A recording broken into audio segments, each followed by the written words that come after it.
Welcome back to Shaun Spins. I'm Shaun. This is episode 7. I hope everyone is well and safe, and all my love to everybody in Florida. What are we doing today? Something rare. John Frusciante. We've done John Frusciante before. We talked a little bit on The Bicycle Thief. We're going to do a John Frusciante. Okay. Hello. Hello? Bonjour. I'm going to be playing a few songs Hello? by some of my favorite bands and some songs of my own tonight, and I'm happy to be here in Paris. Let's start the show.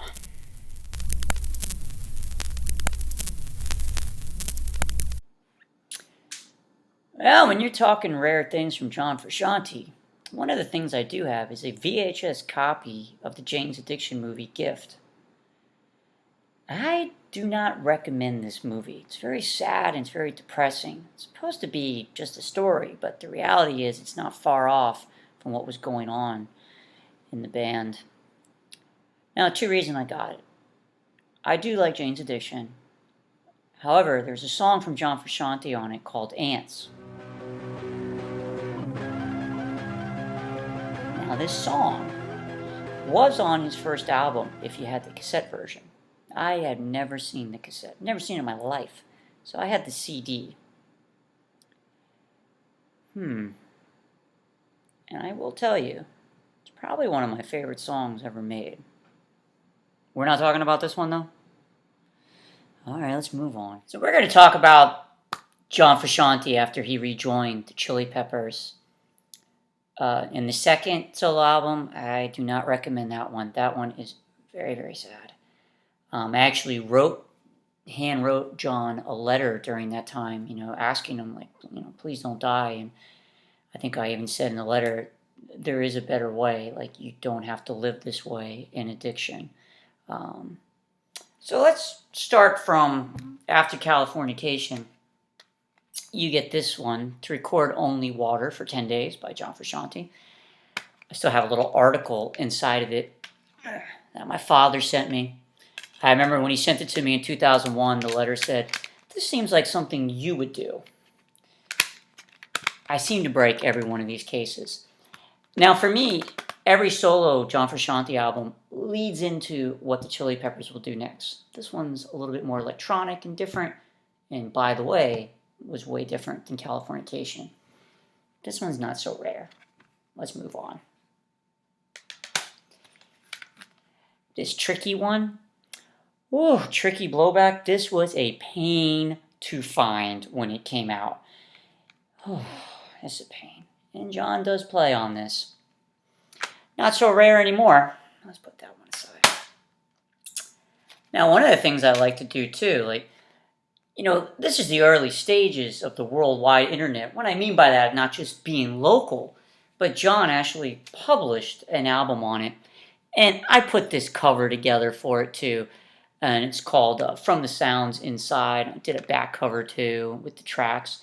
This is pretty cool because a lot of it stems from To Record Only Water for 10 Days, which is why I used the same kind of colors, the blueberry blue and orange. That's a really cool album. And it was free. You gotta love that about the early stages of the internet being worldwide, not just local. I also even have a CD of some live stuff and things like that used to be online that people that loved his music would publish. And I gotta tell you, there didn't seem to be a lot of people out there really into his music, and I definitely was. I used to work for a concert promoter, and man, did I fight for John Frusciante to come, and I don't think anybody in the company wanted him. They'd always go, "Any ideas for the next concert?" And we had the White Stripes very early on, lots of bands.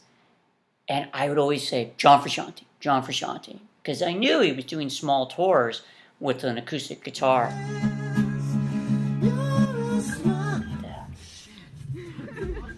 What's that? Sorry. I'm going to start. Yellow?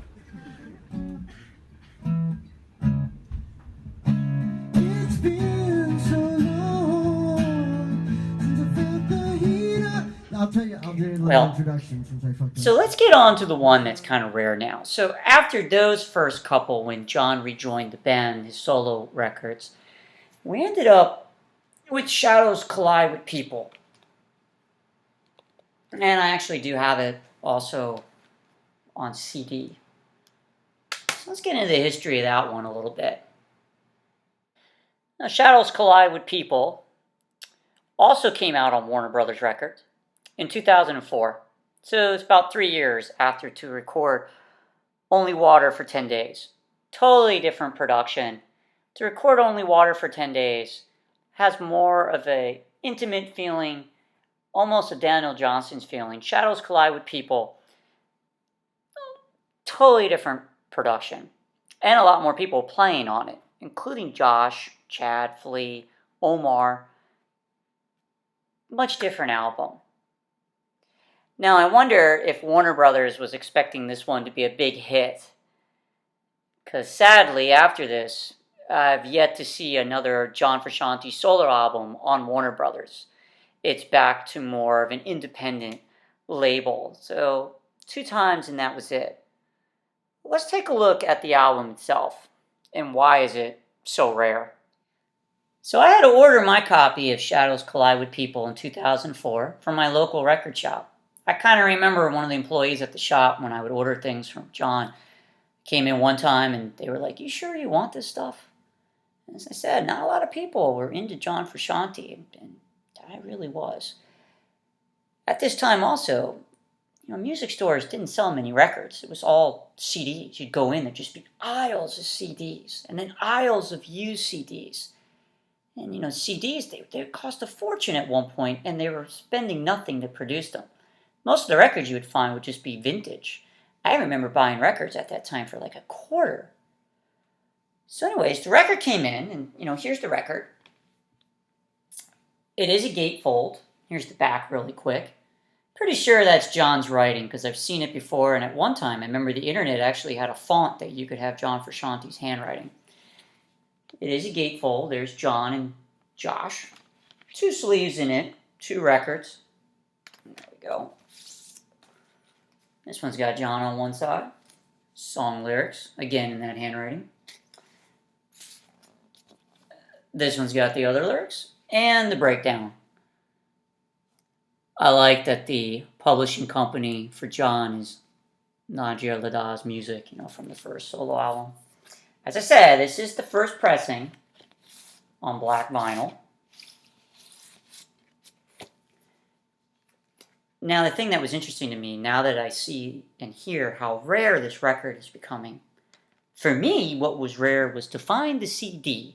The CD took me maybe another year and a half, and I eventually found the CD in New York City at Tower Records when I was up there on a job interview around 2005, and similar idea with the book. More pictures though, or possibly just a different angle of Josh there. But same idea with the lyrics and things like that. Now, I got a couple theories why this has become super rare. And I'll talk about a little bit here. Here's my first one. Not many people were collecting albums at this time. As I said, you would go into the music store and most of it would be vintage stuff. I remember in the mid-90s I was at a music store and pretty much the only new album there was a Lenny Kravitz, Are You Gonna Go My Way? Didn't see many new vinyls. Everything was CD. Even cassettes were starting to fade away. It's funny how it's the opposite now, that CDs are now in the 25 cent to the dollar bin. Cassettes have come back, and records now cost a fortune. A lot of times, to see records now instead of being a quarter, a dollar, seeing them starting at $20, $25, $30, it's different. So that's one of my theories. Not many people were collecting them, so probably not many sold. That's one. 2, not many people were collecting John Frusciante. And 3, that's the one I really think. So when I got the album, I specifically remember hearing, I don't remember where I heard this from. Could have been a website I was on. There was a great website back in the day. I believe the person was from France. and that's when I would hear a lot of the concerts and things like that. But I believe that could have been where I heard it. But supposedly, the record was mastered at the wrong speed. And I believe, if I'm not mistaken, it was mastered at a slower speed and it was taken off the market. Because I do remember that. Like, once I got it, I remember it kind of disappeared very shortly afterwards. Now, to tell you the truth, I can't really tell a difference between the CD and the record. It is a thick record, so it's a good quality record, which is surprising for that time. In the early 2000s, I don't really remember seeing and feeling, thick press vinyl at that time. So I don't really hear a difference when it comes to speed. Sometimes I wondered if it was just something John heard and knew it was wrong, so just took it all off the market. But I've seen these records go for hundreds and hundreds and hundreds of dollars they're trying to get for these. I know recently they released them too again, this time in the red vinyl. Now, for me personally, is it a great album? Yeah, it's good. I really like the song Omission, second song. I really like it to tell you the truth, because of Josh. But there's a few great songs I really, really like on this one. I love Ricky. I remember singing that on the train. I would sit there and sing Ricky about Ricky Nelson. I like Every Person. I like Second Walk. Now, Second Walk reminds me a little bit of songs that would be on To Record Only Water for 10 Days. Because to me, this gives the feeling of John coming back to the living. A song like I Represent. So similar idea. I take a second walk, like coming back to the living. There's also a song on Shadows Collide with People, 23 Go Into End. And I always wondered if that was about River Phoenix. Now for me, at the time, I actually kind of prefer To Record Only Water for 10 Days. I like the more personal feel. This is a great album, Shadows Collide with People. Is it worth hundreds and hundreds and hundreds of dollars? I don't think any album's worth that much. If you're able to find the CD cheaper, go for it. $14, $20, go for it. I think the most I ever paid for a CD in my life was a Tad CD years ago. I think I paid like $30 for it, and now they repressed that. I have no idea if they'll repress this again cheaper. Like I said, I know on the vinyl, the red, but I think I even seen that one going up in value as of recent. Now for me, I'll tell you the one I like from the time even more. Another rare John Frusciante. This one here, John Frusciante's DC EP. So this is, 2004? Yep, 2004. This is an original one too. I bought it from that same record store. I really wanted to get this one because I knew the Minor Threat crew worked on this. Interesting thing about this EP, 4 songs, and I've seen this go for a fortune too. I really like that album. That one is real personal. You feel like you're in the room with the band. Same thing with the DC album. If you can find it on CD, go for it. I'm not a huge fan of downloading music, but if you have to, go for it that way.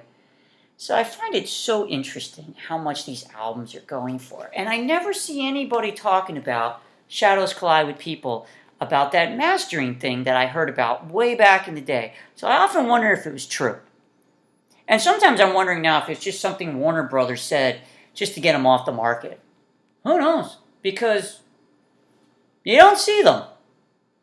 And I just keep it. I don't really play it. I play the CD because I still think of the way John says, or whoever said it, that the mastering wasn't correct, so I don't play it. I play the CD. I will share one other fact with you.